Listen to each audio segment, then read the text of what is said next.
টাকা ইনকাম করো, টাকা টাকা টাকা ইনকাম করো, টাকা। এত পড়ালেখা করে লাভ কি হইলো?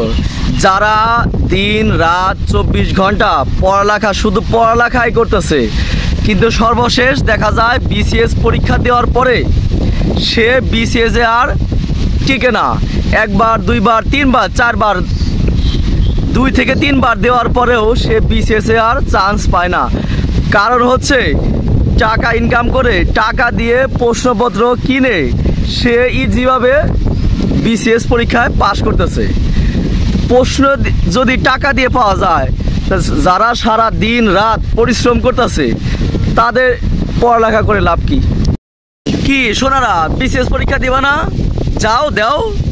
সারা দিন রাত পড়ালেখা করে বিসিএস পরীক্ষা দাও।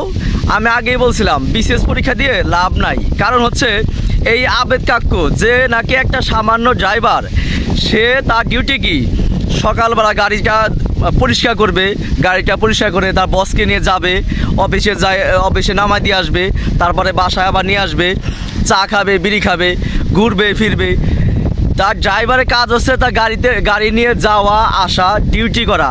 কিন্তু এই আবেদ কাক্কু দেখেন, আমার মতো অদমের কিছু কিছু ছাত্র আছে যারা পড়ালেখা পারে না, পড়ালেখা ওইরকম কোনো মেধা নাই, কিন্তু মানতে আছে, মানতি। টাকার বিনিময়ে সে এই আবেদ কাক্কু ওই রকম ছাত্রদেরকে কত বড় একটা উপকার করছে। দেখেন কীরকম উপকার করছে। টাকা আছে, প্রশ্ন দিতেছে টাকার বিনিময়ে। কিছু ছাত্র আছে সে পরীক্ষা দিয়ে ইজিভাবে বিসিএস পরীক্ষা পাস করতেছে, সুন্দর সুন্দর মেয়ে বিয়ে করে আলিশান বাড়িঘর করতেছে, বিসিএস ক্যাডার। এই শুধু আবেদ কাক্কুর কারণে।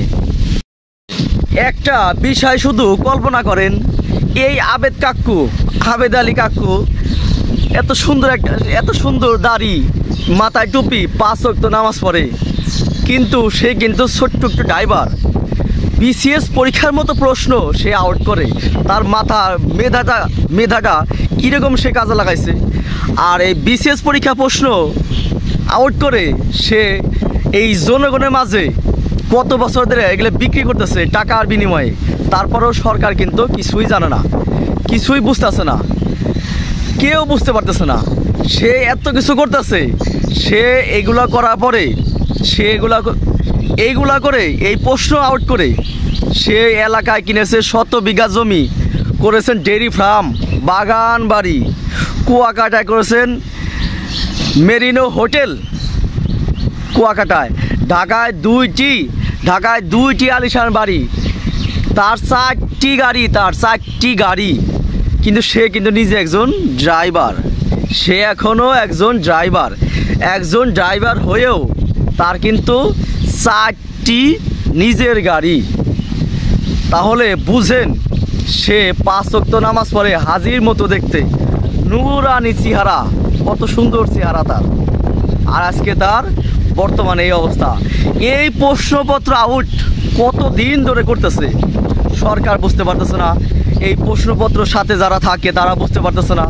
সে কিন্তু পীরের মতো গাড়ি চালায়, আসে যায়, চেয়ারম্যান সাহেবকে গাড়ি থেকে নামিয়ে দিয়ে আসে, আবার বাসায় এসে গাড়িটি পরিষ্কার করে। তার কিন্তু ডিউটি শুধু গাড়ি নিয়ে। আর সে মেধা খাটিয়ে আজকে শত কোটি টাকার মালিক।